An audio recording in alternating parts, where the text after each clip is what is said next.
We will start with the second chapter of the Bhagavad Gita, which is called Contents of the Gita Summarized. Now the Bhagavad Gita, as you know, has 18 chapters. In the first chapter of the Bhagavad Gita, there is a description of the armies on both sides. And you can say that the real philosophy starts from the second chapter. So the second chapter is called Contents of the Gita Summarized. In the first chapter we have seen that Krishna is inducing Arjuna to fight.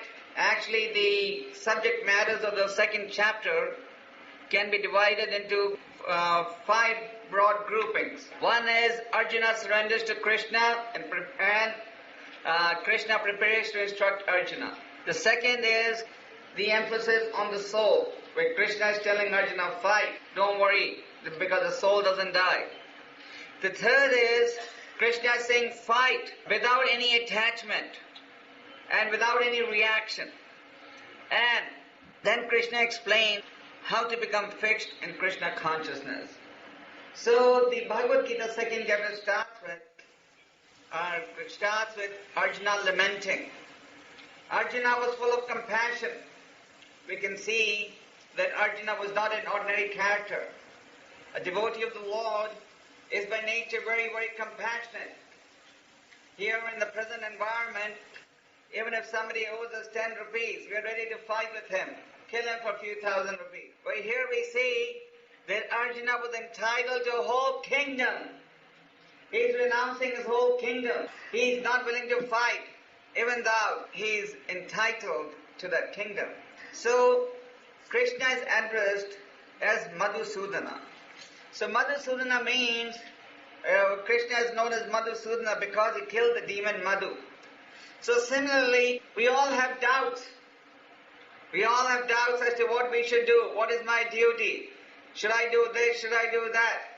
And these doubts can be removed if we turn to the proper authority for guidance.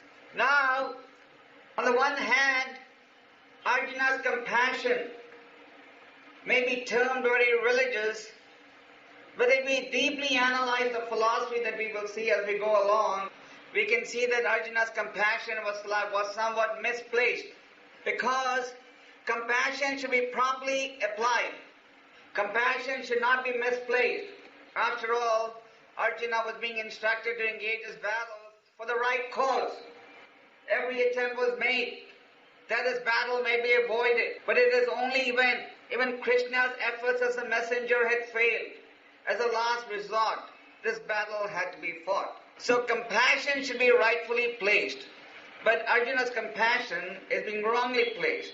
Arjuna was compassionate due to his bodily attachment, and the whole process of spiritual life is to get out of this bodily attachment. Therefore, the ABC of spiritual life is to understand the difference between the body and the soul. Once we understand the difference between the body and the soul, and we act in that understanding, then we can actually make spiritual advancement.